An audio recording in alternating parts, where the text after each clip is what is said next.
And the importance of mental health in the workplace has never had a higher profile, but many feel it remains low down in the list of priorities in the fast-paced world of financial services, and especially here in the city.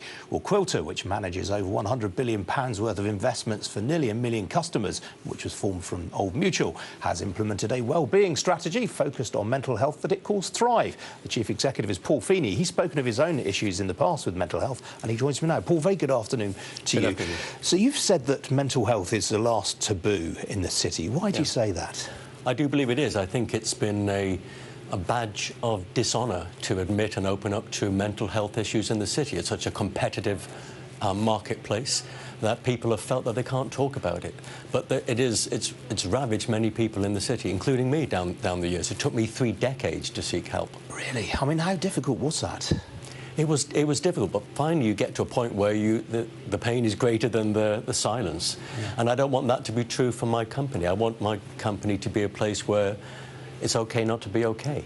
So, I mean, what you're really referring to there is the sort of city's somewhat macho culture at times. Do you think that still persists, or is it changing thanks to the efforts that companies like you are making? It is changing. I don't think it's changing fast enough, quite frankly. I think there are companies like ours that are trying to make a difference in this, such as our Thrive initiative, as you said.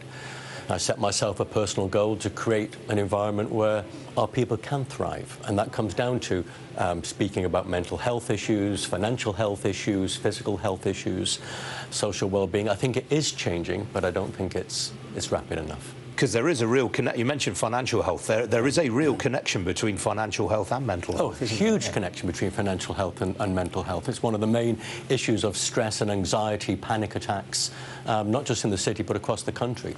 But again, I think particularly in a competitive environment like the city, it only accentuates. And do you think mental health has to be looked at in isolation, or is it part of a sort of wider, more holistic programme of well-being? It has to be a wider, more holistic programme.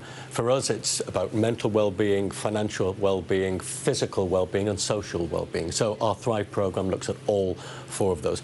But it does start, I think, first and foremost, not with some grand strategy. It starts with leaders taking a personal position and making it personal. Because if you can't connect with people, and you can only connect if you make it personal, no strategy is going to work in this particular area.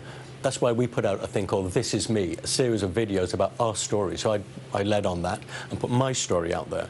We've had some of the most incredible feedback we've ever had. Hundreds and hundreds of employees coming forward. Some of my most accomplished investment managers, wealth managers, financial planners coming to talk to me about the issues that they've had.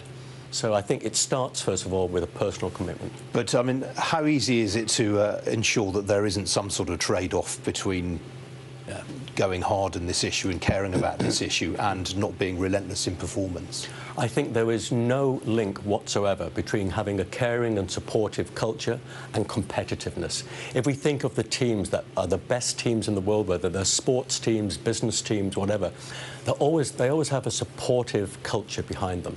So, again, I also think people who have dealt with these issues, mental health issues, they tend to be the most resilient people. Yeah, indeed so. It's from the Liverpool team and Man City, of course.